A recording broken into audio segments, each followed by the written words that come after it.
We're actually live on YouTube, and we're live on Instagram. Happy Sunday morning. Henry, how are you?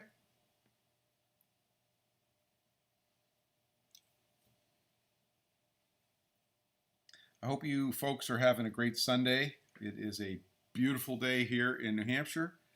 Hey, Wes, good morning. Paul, good morning.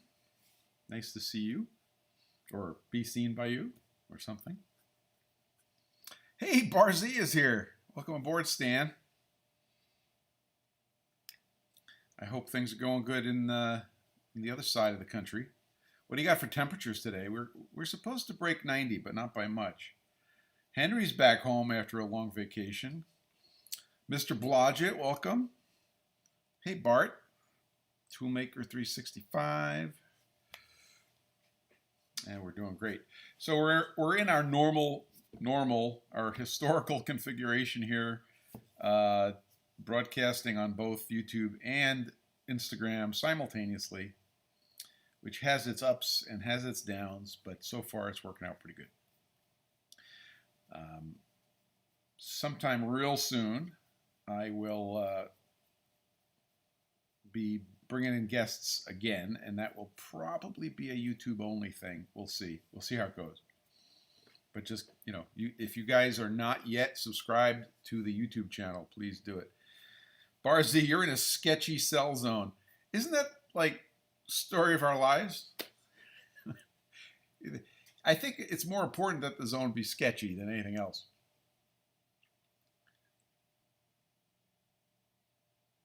Ransom Machine. Welcome aboard. That's a new name. All right. Well, thanks for checking in anyway, Stan. I appreciate it.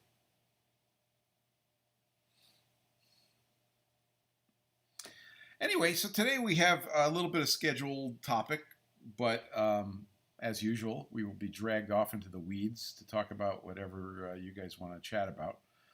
But I'm sure we will not be at a loss for things to discuss. Hamilton Pianos, welcome aboard.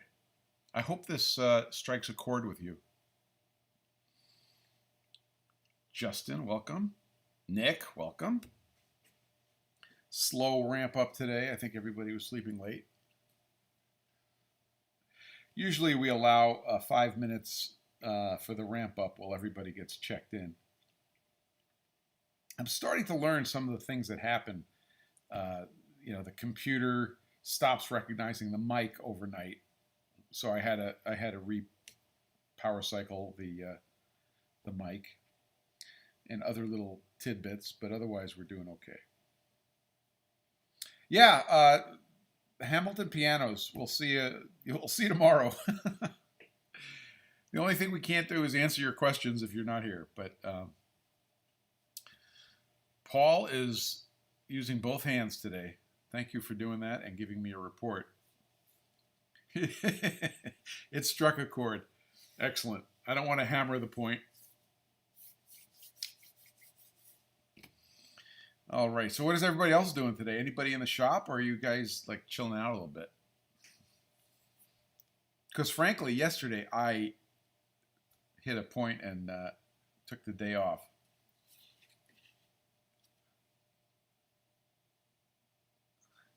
So if you get a wave from me on Instagram, that's actually me waving at you, pushing a button. Chris reports that he played bass for Strikes a Chord. Was that back in the 80s, Chris? I believe it was.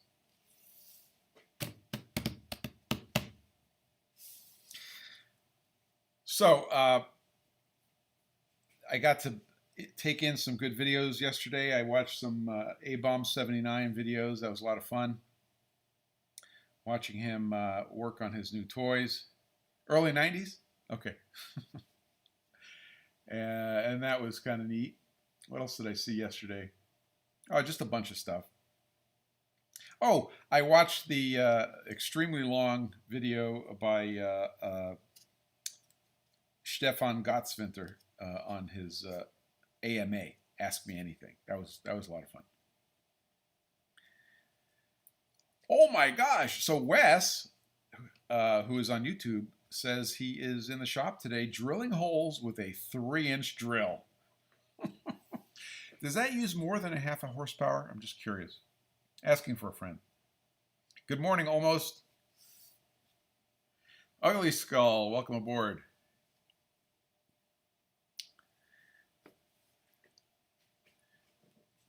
Pretty funny. So I'm all caught up on PFG Stone orders at the moment. That usually lasts for a good healthy 10 minutes, but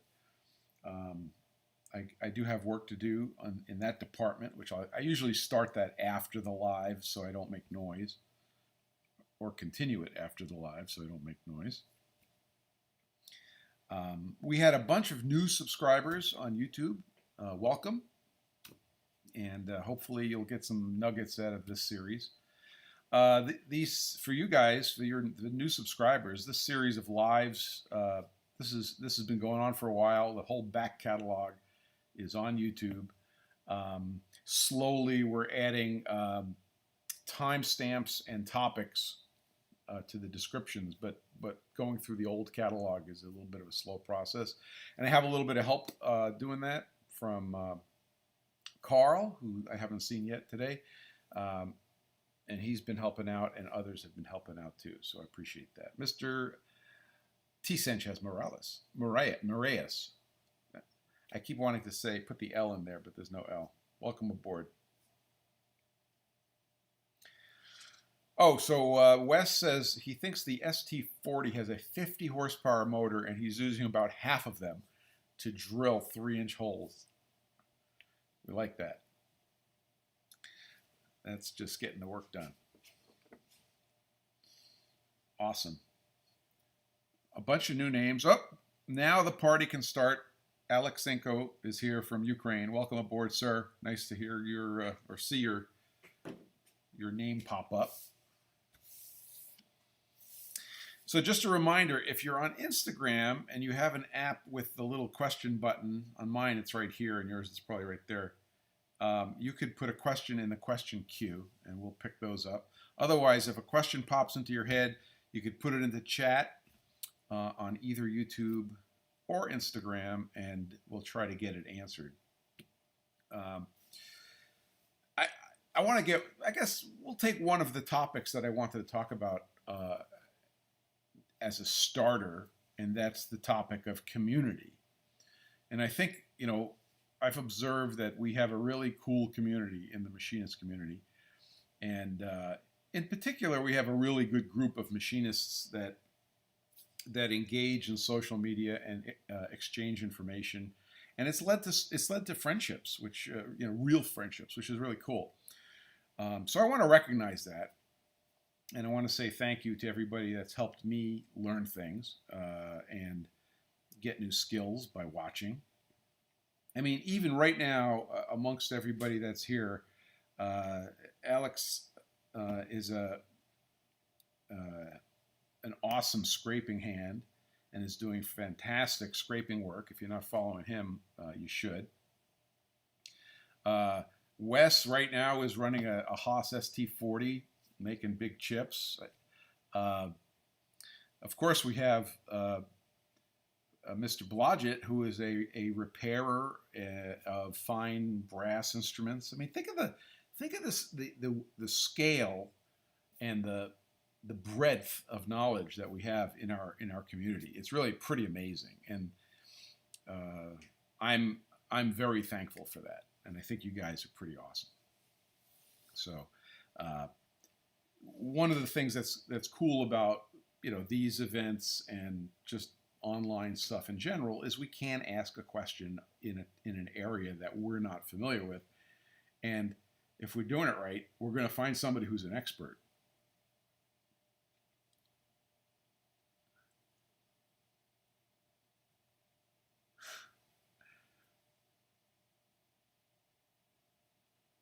I'm just reading if I pause like this, by the way, I am not having a seizure. I'm actually reading the chat, so I don't want to miss anything. J3 Engineered, welcome aboard. So, while we're on the topic of community and the fact that, you know, we're all one big happy family and supporting each other. I have to address the 800-pound elephant in the room, but I'm only going to address it a little bit because I think we shot the elephant pretty nicely. We started, you know, last week. I did the whole topic was about stopping the screenshot scams, and that went really well. And we pounded on it, and it went out, you know, over the intertubes. And I think people got the message. I think people got educated. I think the scammers got really pissed off. I have evidence of that.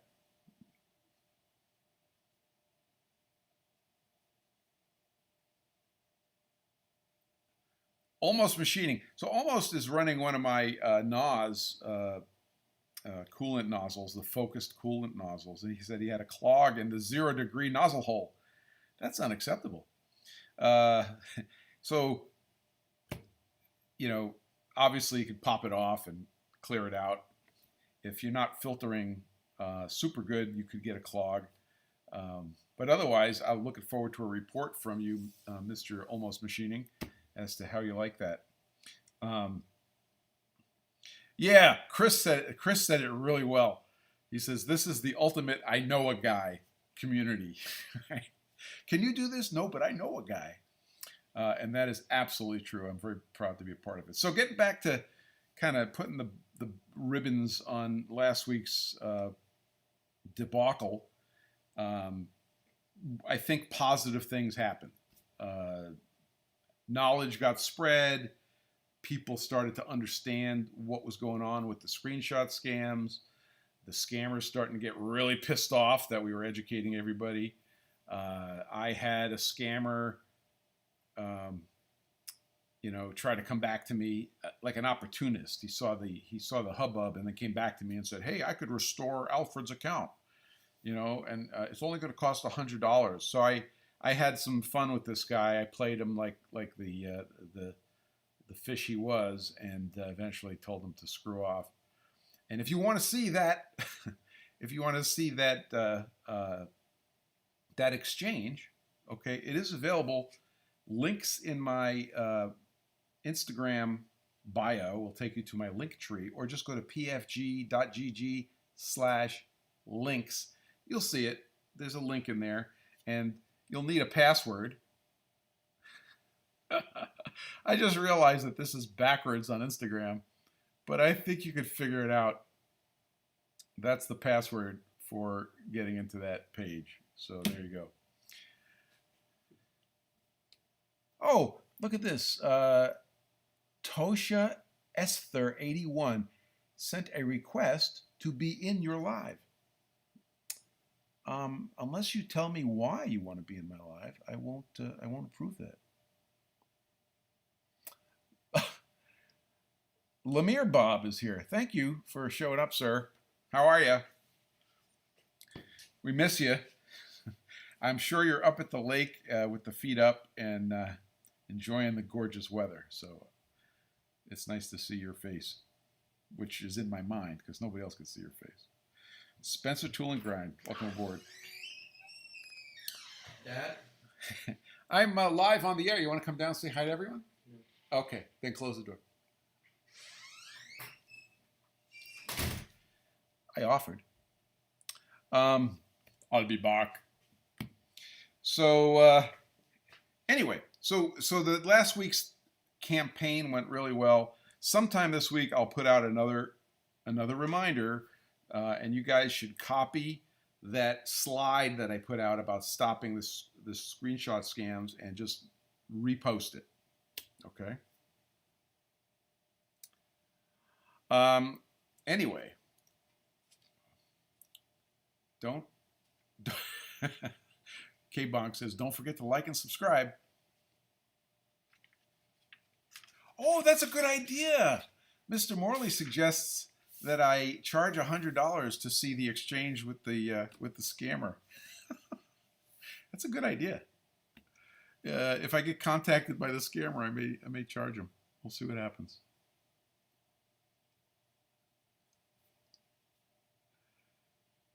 Vladimir is on the Insta. Let him know the package is in customs in New York and that he is incredible, and I want him to be and do good things. You hear that, Vladimir? This is coming from Almost Machining.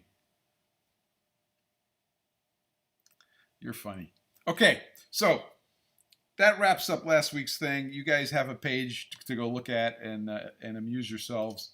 If you missed the password, you can send me a DM later, and I will take care of it for you. Okay? Let's see, what else is going on? So we have a couple of topics today I want to talk about.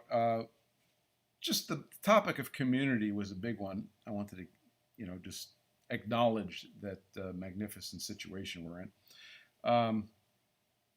Another one is this, the whole topic of grinding wheels and grinding, and in particular, two things. Dressing the wheel. I want to give you some thoughts that I discovered about wheel dressing, which to include truing the wheel. And then I want to talk a little bit about flat is round. And you probably saw that phrase and you thought this guy's lost his mind. And yes, yes I did. So I'm going to have a sip of tea. I'm going to make sure you guys didn't put any questions in the chat, and then we'll get onto that topic first.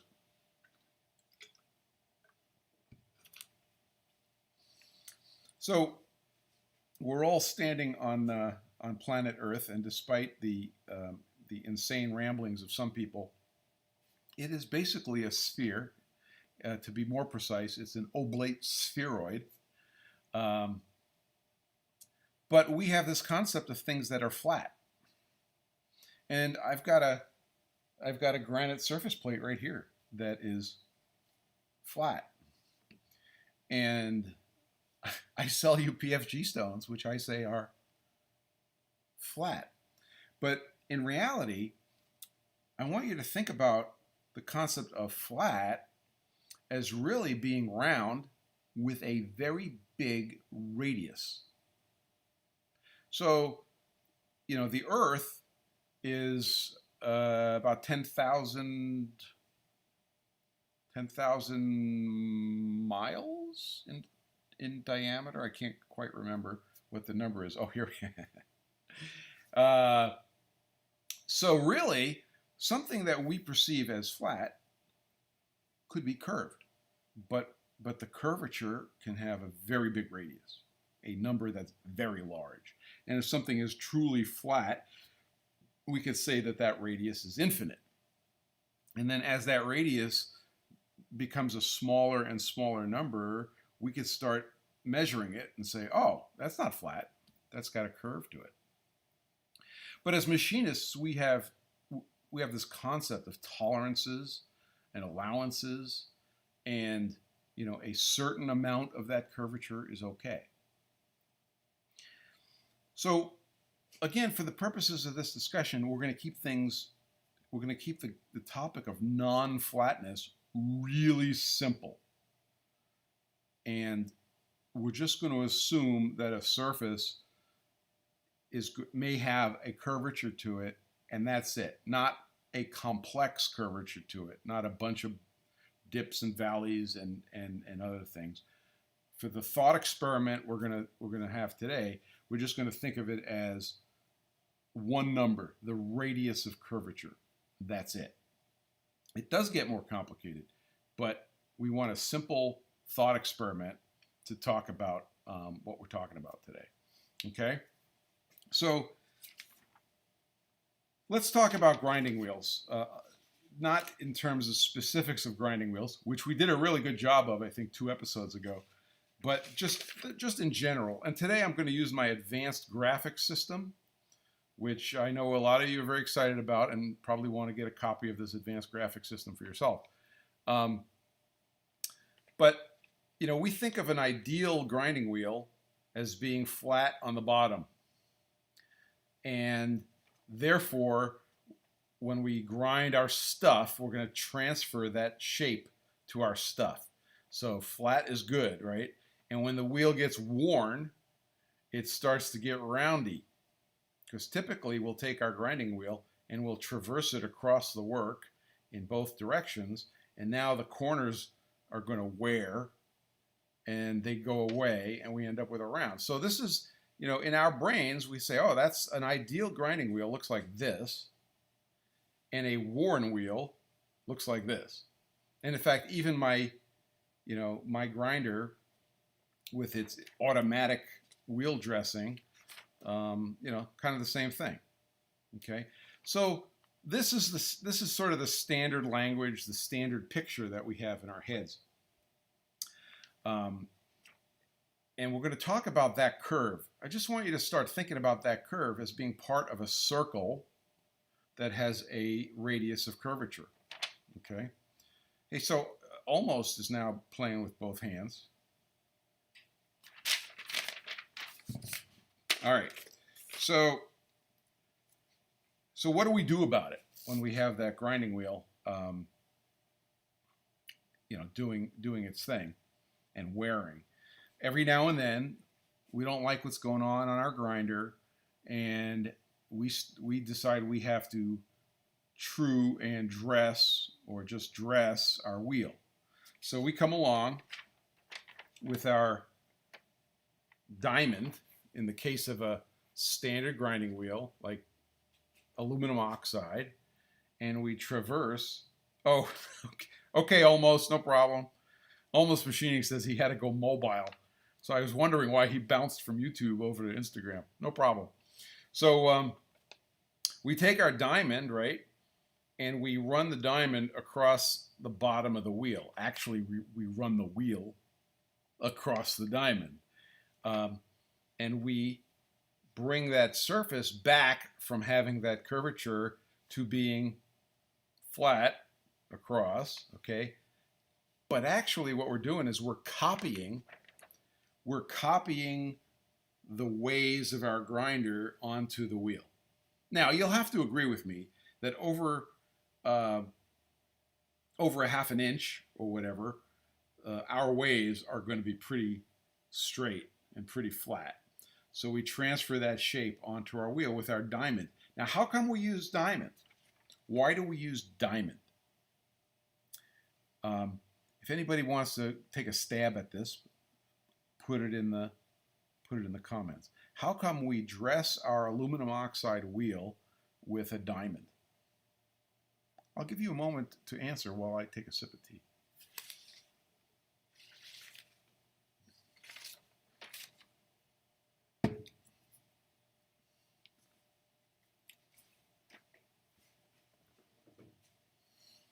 Unix Carbide, welcome aboard. All right. Oh, Fat Ratcater's here. Welcome aboard, sir. Ottawa Grunge says, is that grunge or garage? No, it's grunge. Says because it can handle the heat. That's a very interesting point. That's the second order answer. Yeah, K-Bonk says soft versus harder, right? And Almost says because we do not want to abrade the dressing tool as we traverse. Ooh. So the last two answers are starting to zero in on it. So yeah, the diamond is hard. In fact, I think we can all agree that the diamond is the hardest thing that we have access to. And as Almost said, because we don't want to abrade the dressing tool. So we don't want to wear down the diamond, so we want it to be very hard, harder than, this is very important, harder than our wheel, which is actually a complicated question.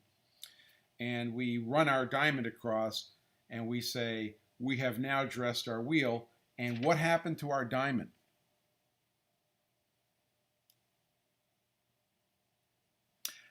By the way, welcome aboard. Hey, watch this. Hey, watch this. I think you and I need to talk about a broken stone of yours. I found in my notes that you have the cracked stone, and I want to talk to you about it. Don't let me forget, because there's a lot going on here. So, what happens to the diamond when we dress our wheel?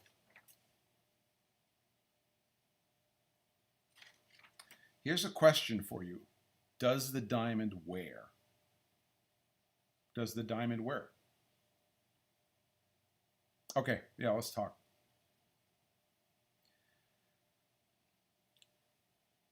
So the diamond wears, okay?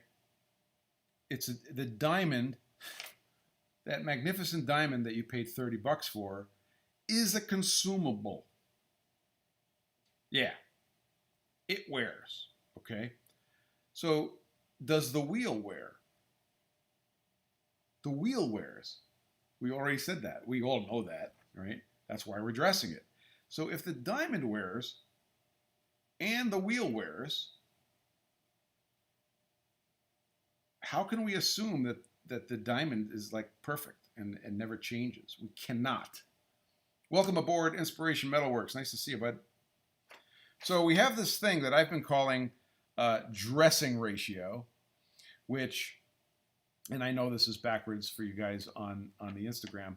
I got this concept from reading a patent on molybdenum dressing. So I brought this up months ago, and I just want to revisit it again. Chris, welcome aboard. Back in 1975, this person, Istvan Kish, was issued a patent for the dressing of diamond grinding wheels. And you might imagine that we already talked about it. Diamond grinding wheels are a pain in the neck.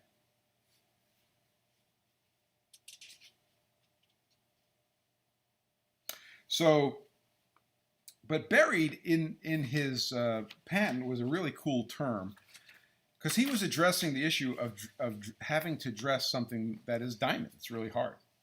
And but he says, he uses a term, wear ratio. And that is a really neat term, because what he does is he defines the concept, or he acknowledges that everything wears, right? And even, yes, so Almost Machining points out that the cluster diamonds are used. It doesn't matter. The cluster is going to wear, okay? Is it going to wear less? Maybe. Yeah, so the concept of wear ratio means when I go and I dress my wheel, let's go back to that picture again. When I go and I dress my wheel, how much did my dressing tool change, and how much did my wheel change? Okay. When we're doing a diamond, you know, single point diamond or even a cluster diamond on an aluminum oxide wheel, we intuitively know that the diamond isn't going to change very much and the wheel is going to change a lot. Okay, that's fine. But we have to start realizing that they're both changing. So what happens when they both change? So when they both change, okay, the wheel gets dressed not flat. The wheel is not flat from your dressing. At the start, as it moves across, the dressing tool starts getting worn down. And by the time it finishes traversing, it has actually started a little curve on one corner. And then as you come back the other way, okay, with another maybe half a thousandth or thousandth of an inch, it's gonna wear, and that amount of wear is going to cause another curve that way. So your grinding wheel actually gets a curve to it proportional to the dressing ratio, the ratio of how much the dressing tool changes to how much the wheel changes, or the other way around, whichever way you want to think about it. Now, is this going to change your life as you go back to your aluminum oxide grinding wheel? No. But as soon as you go back to your grinding wheel that's not aluminum oxide, it's going to change it a lot. So one of the problems we have when we're grinding things that are not steel, and we want to use a diamond grinding wheel, and the same thing would apply to CBN and other stuff. is that we have to consider the wear on the dressing tool as part of the equation. When you dress a diamond grinding wheel, and your first one is going to be it's called a resin bonded diamond wheel. That's very common. They're going to cost you a brand new one on McMaster car, 7-inch, 7.5 inch is going to be about 120 bucks. So we can now grind glass, we can now grind stone, we can now grind very hard materials that are not steel because it's diamond, another topic. But now how do we go dress it? So we've talked about this before. The number one tool for doing that, actually let me grab it so we have a show and tell.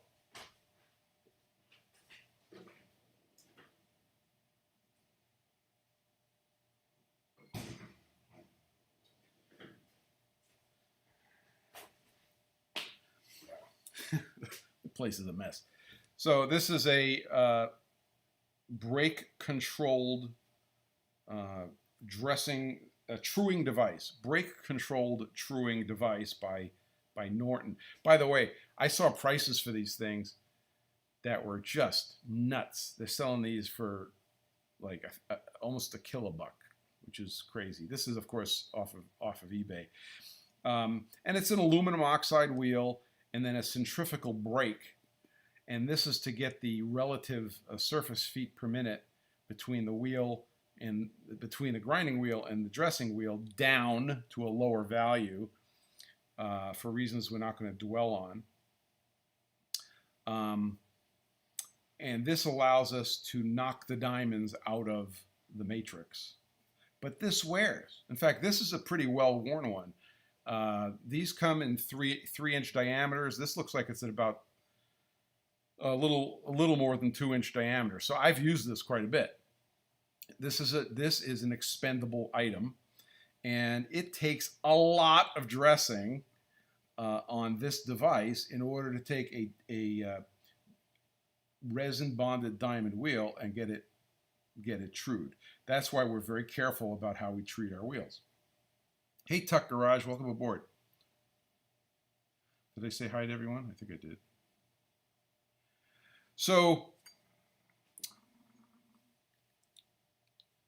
when we run our diamond wheel across this, you can see it with your eyes. You can see you're blasting the truing device away. So what's the dressing ratio? How much effect are you having on the wheel versus how much effect you're having on the truing device? And the answer is very surprising. You could knock a half inch off the diameter, or off the radius, a half inch off the radius of this little wheel by the time you move the surface of the resin bonded diamond wheel, a thousandth or a couple of thousandths. So what's the ratio? 500 to 1 in favor of the wheel staying put and the truing device moving. What do we want to have happen? We want the truing device to stay put and the wheel to move, right? But when you're working with diamond wheels, that's not the way it goes. It goes the other way. So is it a pain in the ass to true a really out of true diamond wheel? Yes, it is. Okay. And one of the things that happens, as we were taught by Robin Renzetti, a magnificent member of the community. Hey, Marv, welcome aboard. We are taught that it's easier to take the wheel especially when you first mount a new resin bonded diamond wheel, and to get it centered up by other means first. You want to minimize the amount of truing you have to do. And I didn't realize how important that was until Robin explained it to me, and I'm like, okay, this is starting to make sense. Once you do that, and you lower the amount of work you have to do, Then you can go ahead with a truing device like this, or the molybdenum trick, or both. The molybdenum trick. So in his patent, Mr. Kish in 1975, he claims that the wear ratio, what I've been calling the dressing ratio, is much better for molybdenum used as directed than it is for a brake controlled truing device, which is pretty interesting.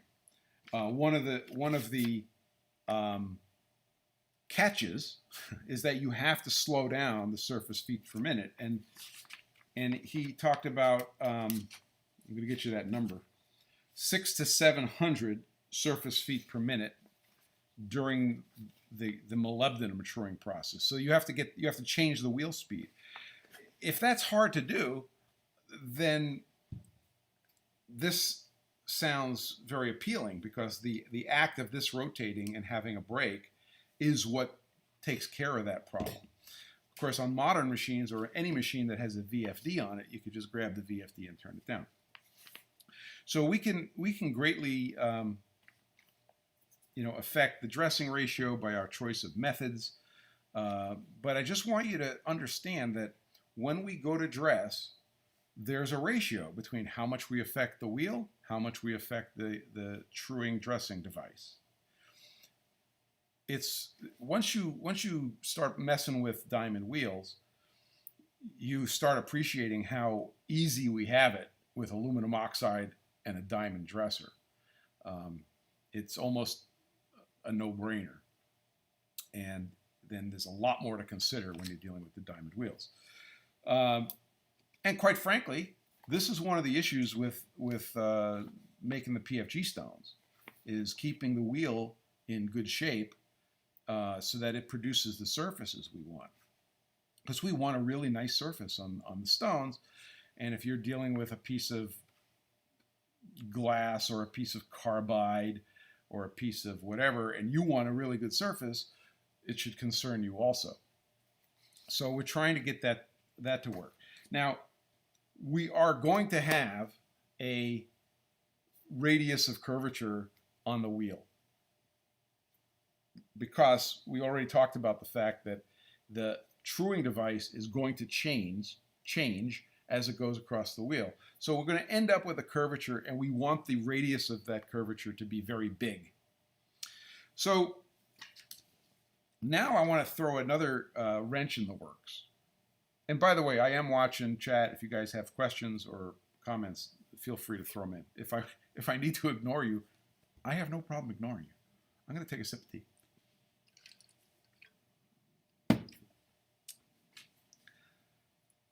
All right, so let's get away from diamond wheels and go back to the normal situation, which is we have an aluminum oxide wheel, we're dealing with hardened steel, or even not hardened steel, and we're doing a project, and maybe we're doing a bunch of roughing.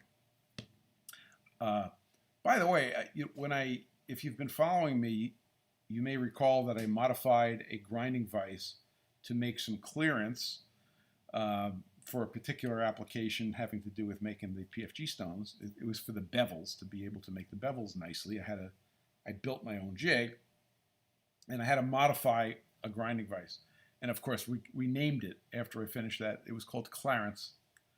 So that removed a ridiculous amount of material, and I did it all by grinding. And people were like, "What are you doing? You just do it a different way first, blah, blah, blah." And I'm like, "Yeah, no, I got the grinder. Right? It's CNC. I could program it and walk away." And I did. But one of the challenges is how do you keep that wheel in shape as it's going through that material? And I'm here to tell you that episode, that project, taught me more about wheel wear than I would have expected. And the lesson there, if I can just take a quick detour, the lesson there is when you do projects, you learn things. And when you do projects a way different from the way everybody's telling you to do it, you may learn other things. Like, for example, had I had it lopped off with an EDM, or had I, machined it off with hard milling and then gone to the grinder, I would never have experienced this, keeping the wheel in good shape through a long process that's just chewing up the wheel. Because the wheel's coming in and grinding, and it's grinding, especially if you're roughing and doing big step overs, the wheel's starting to get this kind of semi-random shape to it, and it's ugly, and now you got to come in and dress it.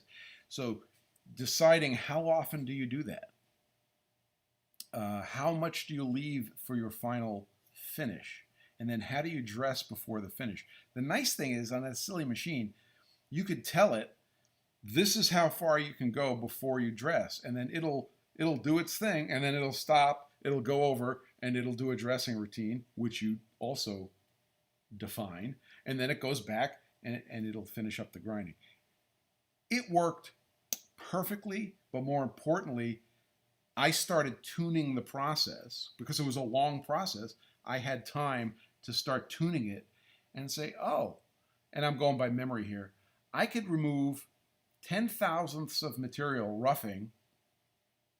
I'm going to make this up because I don't have my numbers, before the wheel gets really ugly. And then I'm going to stop and dress. So there's a number in a place in the computer which says 10,000ths. You're allowed to go 10,000ths before you dress. And then how much do you dress? During that process, I got points from Hey Watch This for doing the chef's kiss for grinding. I would do it again. So I would, my normal dress amount has been 1,000th or 0.5 and I found out that no, actually, if I go down 10,000ths and then I go off to dress, I didn't dress enough, so I had to adjust that amount. So I'm tweaking the process, and by the time I'm done, I have this education in wheel wear, in dressing amounts. It was really pretty cool. So this is partly where this whole story is coming from. So let me show you a couple of wheel shapes. Okay. So here's two wheel shapes. They both have a curvature on the bottom of the wheel. We're going to assume that this is due to wear. Okay. Which of these shapes is more desirable? Because if you're grinding things that may be pins, and you're hitting the top of a pin, and the wheel is wider than the pin, you are going to get a wear pattern that looks like this.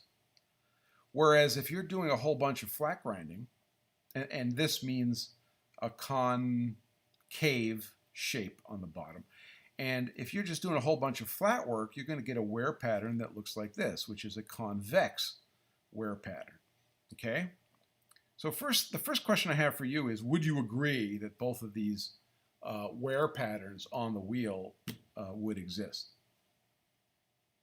So I'm claiming that you can see both of these in work. Now, think about the next question. Which one's preferable? If you have to have wear on your wheel, which one would you rather have? And for this one, I really do want to see some answers. So I'm going to take a quick pause here. I want you to think about that. This is concave. This is convex. Or Gazinta and Gazauta. Which of these is desirable?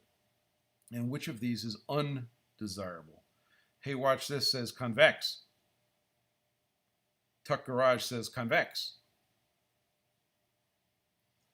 Henry says convex. You guys are good. For the record, I agree with you. I think convex is this. That's this one. This is the way to go. This is the one that's more desirable. Ah, Kevin, I like you. Kevin says convex seems stronger than this one. Mr. Morley says convex. Excellent. So I think you're starting to see it, okay? These edges are going to do something weird. They're going to chip. I think this is going to leave a pattern on the work that is not desirable, and I'm going to try to make my case to you. But in practice, I've seen it, because you get a wheel that gets chewed up from roughing, just this project I was just talking about, and you start looking at the surfaces it makes, and they're terrible. And if you make the step over small, and you try to get a good surface with small step over out of a concave wheel, it ain't going to happen. Whereas with a convex wheel, you get steady improvement with smaller step overs, and you can get a good surface. So let's see what I drew here. All right. So here's a result of a surface being generated by a wheel that is convex. It's putting its shape. Now, for the purposes of this illustration, I'm stepping the wheel over one wheel width, or approximately a wheel width. So it's going to make this scalloped shape in the surface of our work. Now, we don't want that. And if we start changing the step over to a smaller and smaller value, this number that I called H over here, the height of those cusps, start getting smaller and smaller and smaller, and therefore the surface starts getting smoother and smoother and smoother. Would you agree with that? So if we do the same thing with our concave shape, we get this shape, okay? Now ask yourself, what happens if I start making my step over smaller and smaller and smaller? The advantages do not start building up because of that cusp on the corner of the wheel. So my argument is that the shape on the face of that wheel, let's say that it has 3 classes of value. Okay, one is it has a positive radius of curvature, a negative radius of curvature. It could have the same curve just in the other direction. That's the difference between concave and convex. Or it could have an infinite radius of curvature, which is where it's completely flat. I'm going to make an argument. I'm going to make 2 statements here, okay? Actually, before we do that, I drew some nice drawings here. Let me get those. And then I'm going to make 2 statements about this, one of which is bad news and one of which is good news. So here's a detailed drawing of our wheel that has a positive curvature radius of curvature, and this, as we look at it really closely, the closer we look, the flatter it appears, right? So this is why when we make our step overs very tiny, we start getting a good surface.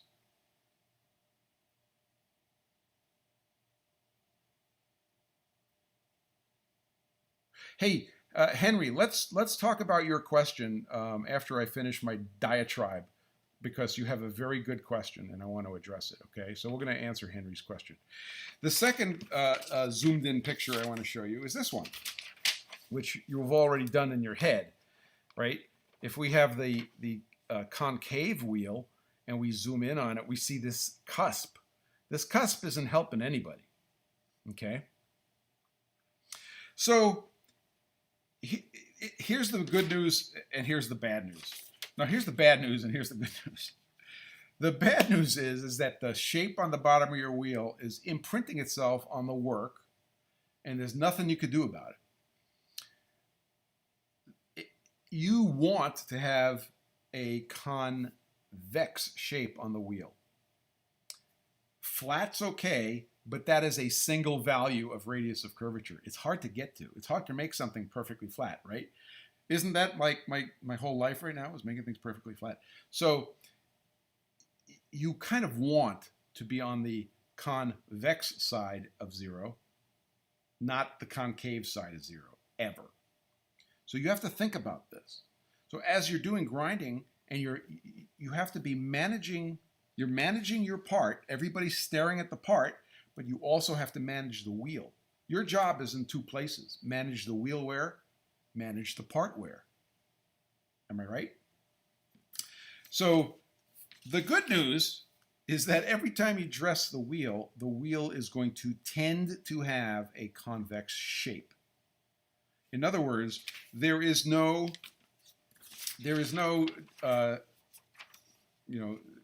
dressing procedure which passes across the wheel is not going to auto-generate that shape. So that's good.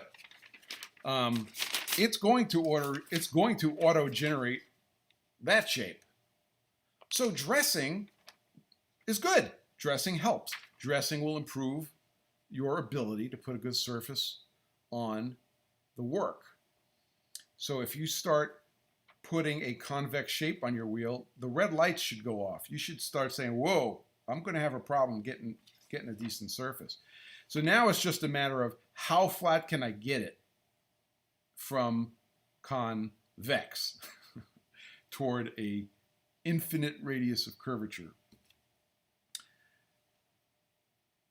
See that? Hey, watch this says the perfect sentence. He says, that's why surface grinding is so hard to wrap my head around. There's so much more to pay attention to than milling and turning. Okay, this was a brilliant thing that he just said. I'm going to make the argument that you still have to have, you are fighting the same exact battle in milling and turning. The same exact battle. The difference is, just like with our diamond on our aluminum oxide wheel, the dressing, the wear, let's go back to the original term, which I butchered in Kish's patent. The wear ratio when you're milling and when you're turning typically is huge. The wear on your tool is happening in sub-tenths, and you're peeling material off there, so you don't think about it that much. It's still happening. How many people have side milled with an end mill, okay? And in a short amount of time, you're side milling, and you see there's a line on the side. It should be a nice smooth surface, but there's a little line in the middle. You're fighting the same thing.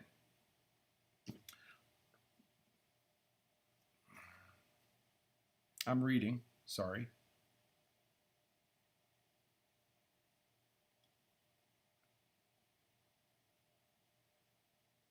Yeah.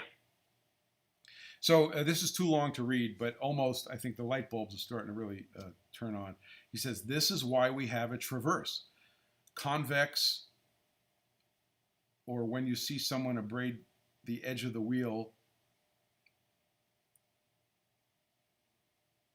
Okay, yeah, we're all in violent agreement.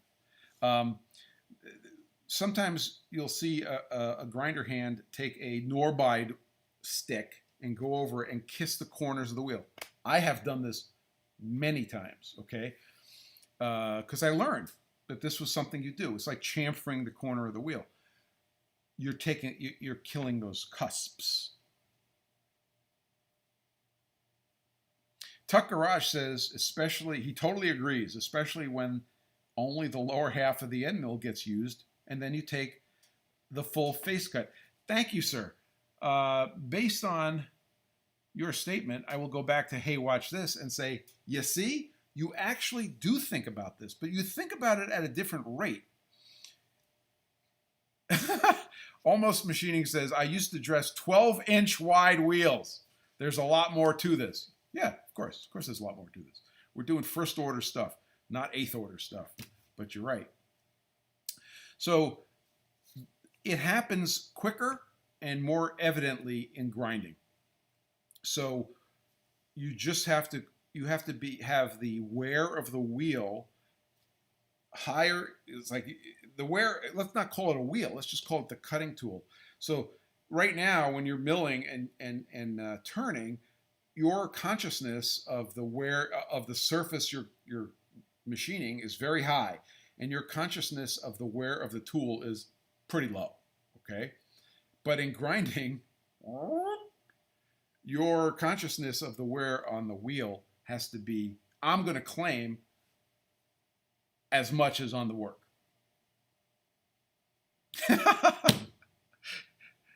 T. Sanchez Moraes says, we're getting through quantum mechanics. Yeah, almost. It's almost quantum mechanics.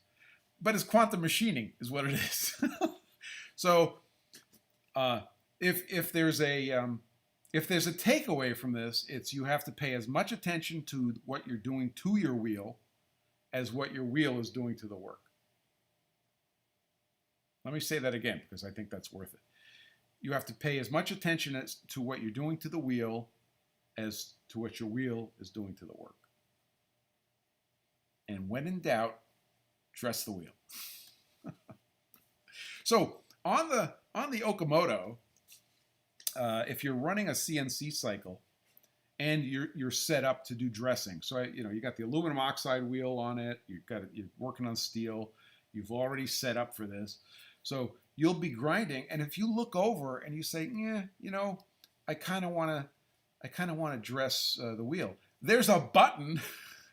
I'm going to post the picture of it later, and you guys will know what it means. It says INT for interrupt, dress. You hit the button, and it as soon as it finishes its pass, it will go and do a dressing cycle, and then come back and continue where it left off. That's pretty cool. Yes. So K-Bonk says, wonder if you could color a wheel surface to see that in real time.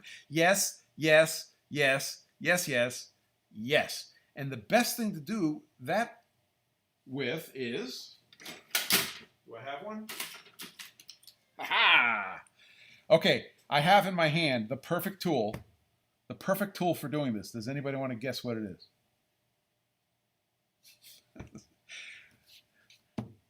What tool am I about to hold up as the tool for coloring a wheel to see that in real time? There's actually a couple of choices.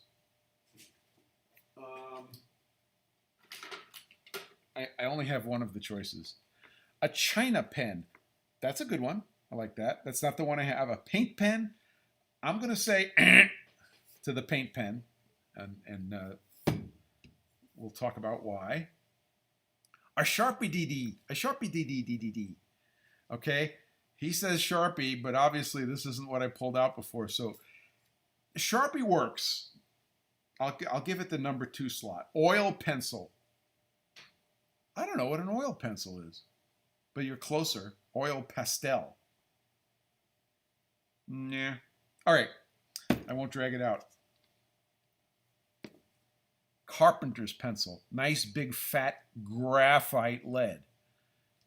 The graphite won't load up the wheel. Okay.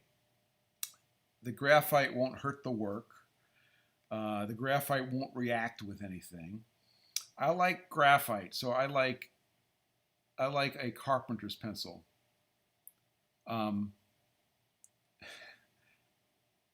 Yeah, graphite. CNC guy got it. I'm going to give it to you on the lag here. Some of you said a Sharpie. Sharpie's pretty good, but the ink is becoming part of the deal, so it's a little less desirable, and your Sharpie is going away. So you go in there with your Sharpie, you're going to wear down your Sharpie. If I had a choice of wearing down my carpenter's pencil or wearing down my Sharpie, I'm wearing down my carpenter's pencil. So this is what I use. You can do that. So you can go in and and this works really well on the diamond, the resin bonded diamond wheels. You can Sharpie it up, okay, and then go in with a dressing stick, and it will show you what it's doing. Excellent, excellent idea. And that is a good one. Turner 079, welcome aboard. So I think we brought that in for a landing. I think we did it.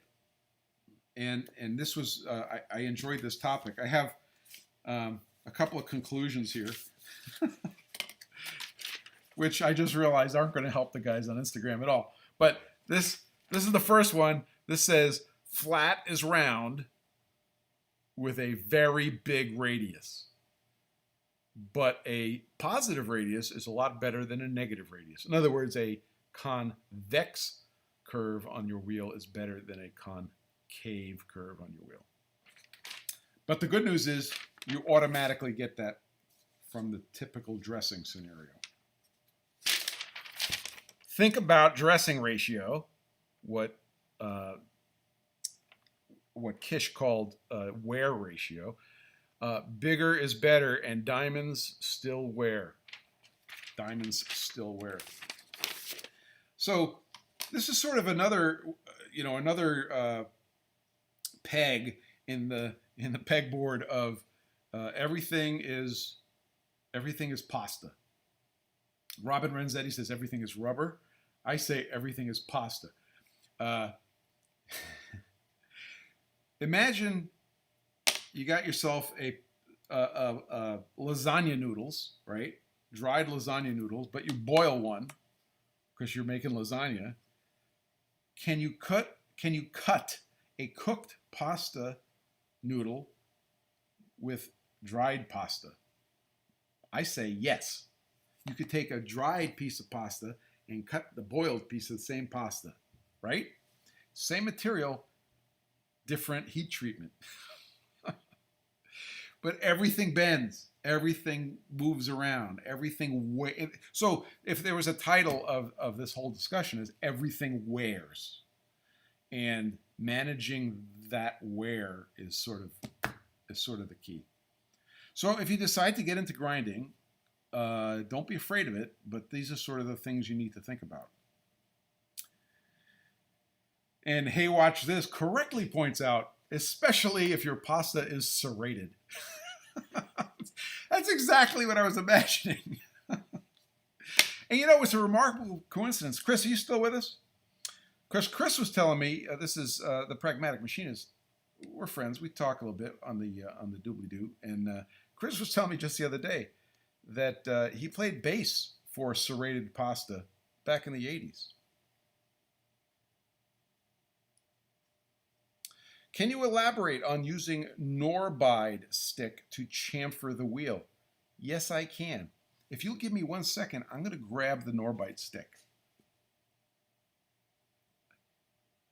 Oh, Henry says if your wet noodle is fast enough, it'll cut the dry one too. I'll be right back.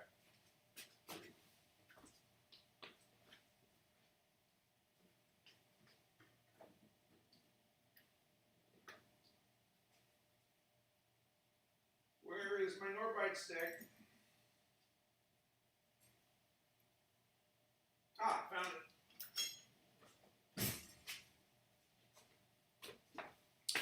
So the NORBIDE stick, except for its price and performance, is the most unimpressive tool in the shop. It looks like, it kind of looks like a high-speed steel blank. It feels like a piece of stone, but it is engineered to be like the most evil thing on the planet. So you would take your NORBIDE stick and you know, if this is if that's the bottom of your wheel, right? And you would just go in and just manually just kiss the wheel and kiss the wheel, okay? And you've put a little tiny chamfer on the corners of your wheel. Now the reason I used to do this was to really get rid of any boogers that are hanging. Like you could have a grit that is displaced on the wheel after dressing and is kind of hanging out, and it will end up making a scratch. So by, you know, it's just like any tool. It's like a burr. So this is really deburring the grinding wheel. Bzz, bzz. Another thing you could do with the NORBIDE wheel is if you're going to be side wheeling, okay, you can literally go in and dig out some clearance above where you're going to be grinding, and you can do that all manually with the NORBIDE stick. Now I warn, and it's NORBIDE, N-O-R-B-I-D-E. Norton, I believe that's a Norton trademark. So when you go into your favorite catalog and you go to buy a NORBIDE stick, I want you to make sure you're seated comfortably. Okay? Preferably in a cushioned chair, because you're going to pass out when you see how much these things cost. But they last you 30 years. Yeah, I've done a few things with, there's a little notch in mine because I did some weird stuff, but they're super useful. When you need it, you need it. So NORBIDE stick, NORBIDE. I believe it is a carbide, and I believe it is. You could look it up. I don't remember exactly how it's made, but it is an impressive performer, and you could use that on. Especially on aluminum oxide, you could use it all day long. Hey, watch this. Says, I have one that I got from an old machinist's chest for free. People will see these in a toolbox and think they're worth nothing. They're not worth nothing. They're worth something. Paid over €100 for one, says the CNC guy. Yes. Maybe that's what it is. Almost Machining says the boron carbide ones are expensive. I think that's what this is. I think it's boron carbide. Correct. Aluminum oxide is a different animal. The aluminum oxide sticks that are for dressing, those are consumables. Those, and you literally are going to use up most of one stick to use it to dress a diamond wheel. This is a different animal. This is harder than anything, okay? Except for diamond, of course. But you could even use this on diamond in anger. Your grammar needs help. All of our grammar needs help. Don't worry about it. Yeah, so these are real expensive, but worth having. We did a lot today, and we have hit the top of the hour. I have one thing I want to talk about, but I'm going to save it for another day. And with that, I'm going to throw the floor open to questions. There was a good question that came in. Let's talk about this. I'm just going to give you a warning. Usually we go 1 hour, and we're at 1 hour, but I'm about to take this question, so you know the rest. Where's your question? Here we go. I got it. Oh, thank you, almost. Can somebody maybe answer, this is Henry. Can somebody maybe answer a question I have? During grinding, I get a really small wave pattern in the surface. My grinding wheel is dynamically balanced and I feel no vibration at all. Okay, this is excellent because how you diagnose what's going on when you see something like that is very important. The most important thing is that you must own PFG stones. Okay, cheap shot, but that's why I'm here, right? Usually, if I'm diagnosing something like that, I'm going to ask a couple of questions. Question number one is, does the pattern follow this? Is the pattern proportional to the speed of the traverse? In other words, if I have a wave pattern, maybe shiny, dull, shiny, dull, shiny, dull, that kind of thing, and I change the speed of my table, because you should be able to reach over and slow down your table a little bit, does the pattern move closer together? And if the answer is yes, then it has to do with the wheel. If the answer is no, it has to do with the table. Think about that. So if I have, I know you said your wheel is dynamically balanced. We're going to get to that. If I have a wheel that is doing something weird, so that it's cutting a little differently on the bottom on one side than the other side, which could be balance, and I slow down the table, then that thing is going to happen more often, and those marks are going to move closer together. If I speed the table up, those marks are going to move further apart. That's the first diagnosis, okay? Let's just make sure that nobody's yelling at me. Shameless plug. That's correct. I played bass for Shameless Plug back in the 80s. Chris was in that band. So that tells you it's in the wheel. And we went through this, a few times. The second thing you can do is, did you, retrue and redress your wheel? I'm going to assume you're going to tell me, I retrued and redressed my wheel. My wheel is running perfectly true. There's no vibration. I could feel when the wheel's running. I put my hand on the housing. There's no vibration. Before I put my wheel on the spindle, I put it on my balancing jig, and it was perfectly balanced. Okay. Here's what I bet you didn't do, and I want you to tell me. Okay, so here's my question for you. Did you dress the sides of your wheel? So when you first mount up a wheel, amongst the little routine you go through and the little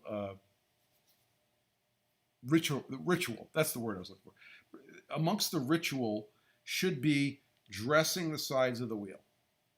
And, technically you only need to dress as much as you're going to use. So if you dress an inch of the wheel on the side, you're good for a while.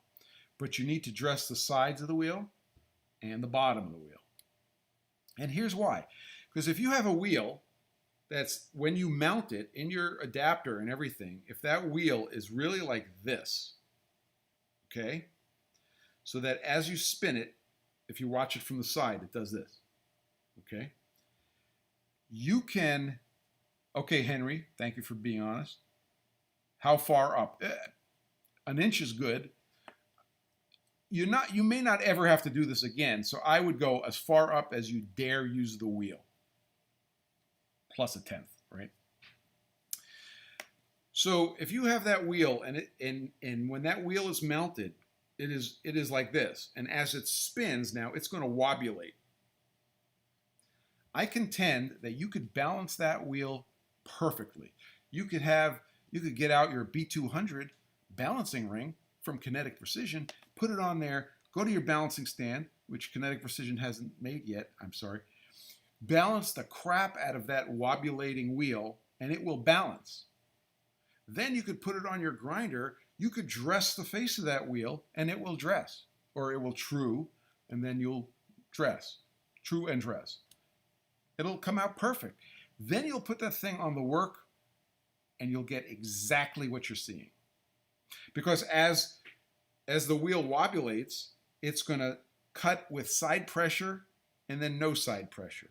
And then side pressure and then no side pressure. And then side pressure and then no. So it's going to look, it will present, if I could use medical terms, the patient will present as imbalanced.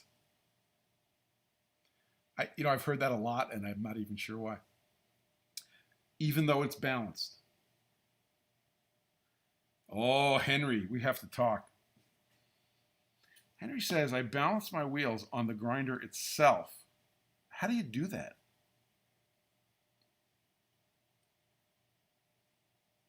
So I could tell you from experience that the sensitivity of your grinder spindle is insufficient for balancing. If your grinder spindle is so loose that a wheel will sit there and swing on it, it's probably worn the hell out. Bearings actually have a little to them, a little friction to them. Okay? So if you think, the fact that you can't feel any vibration is what I'm going by. Okay? Not your method, because I question your balancing method. But the fact that you have no vibration in it, I'll buy that, okay? But if you didn't dress the sides of the wheel, you can do everything perfectly, and then if you don't dress the sides of the wheel, it's all out the window. And if you look at, you have a digital balancer. So okay, maybe it's designed to do that. I will allow that. Does it balance it in motion? In other words, is that system balancing while the wheel's in motion? Because if it is, that's a fancy grinder and a fancy grinding system, and that's good. I will take a sip of tea while you tell me.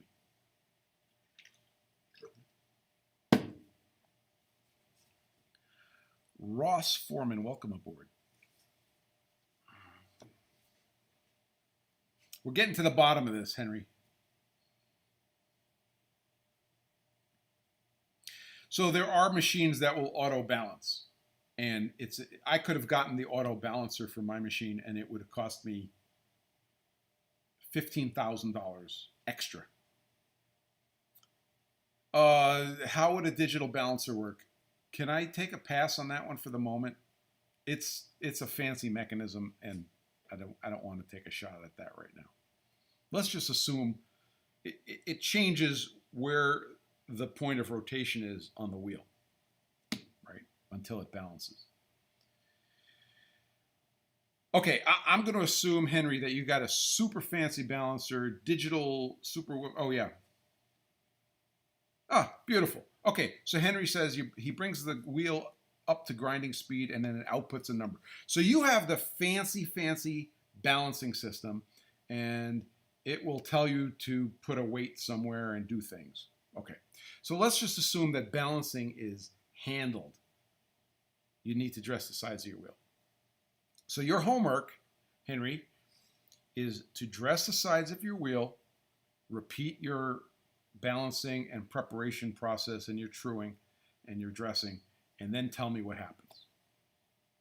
I find it hard to believe that you're not going to end up with a night and day difference, but I could be wrong. So that was fun. That's a good one. And you have to trust the balancing system. But again, if your fingers, your fingers are pretty good. It's not perfect, but if your fingers are telling you nothing's going on, then nothing's going on. Mr. Blodgett, I didn't see your gotta run. See ya. Thanks.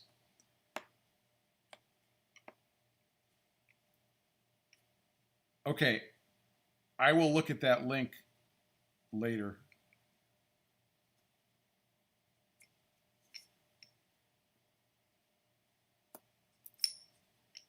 Bolted to the floor. Yeah, almost wrote a something in chat on YouTube, which I'm just going to summarize as everything matters. Yes, poor work holding. Okay, so let's go back to my diagnosis. Okay, I'll check it out. Hoffman Global, portable balancing devices. So, can poor work holding cause these unusual finishes? Yes. There's a whole bunch of things that can cause them. But if you're, for example, if I'm trying to put a surface on this lovely piece of hardened steel, hardened red steel, okay, and I have it clamped here, and I come in with my wheel, and I'm trying to grind it here, what's going to happen? I have a resonance.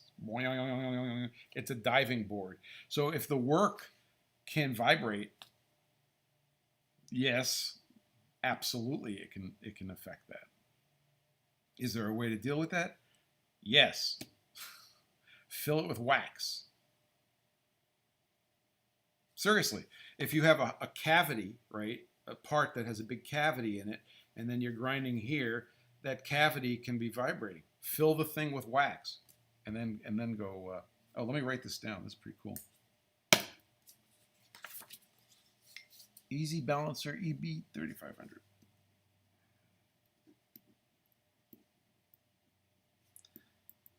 You're giving me homework. And it's Hoffman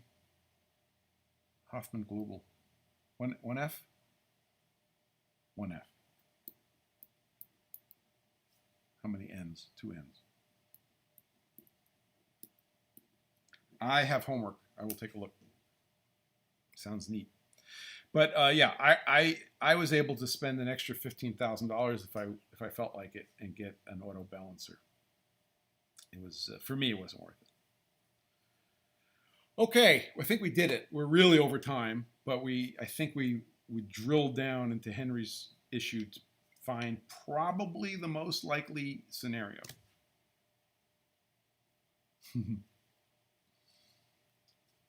I will have a look at it, Henry. Okay, guys, I think we're going to wrap it here. And see you next week. Feel free to contact me on via DM if you have ideas that you want to talk about next week.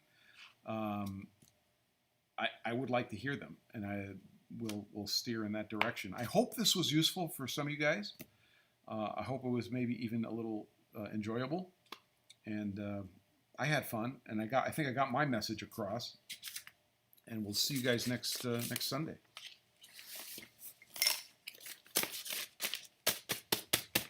I feel borderline professional. You're welcome, Henry. You're welcome, Tuck. You know, I played bass for Super Informative back in the 80s. It's true. Bruno, you're welcome. Thanks for being here. K Bonk, thanks for being here. Almost. Thank you. You guys are awesome. Hey, watch this. We'll check you later.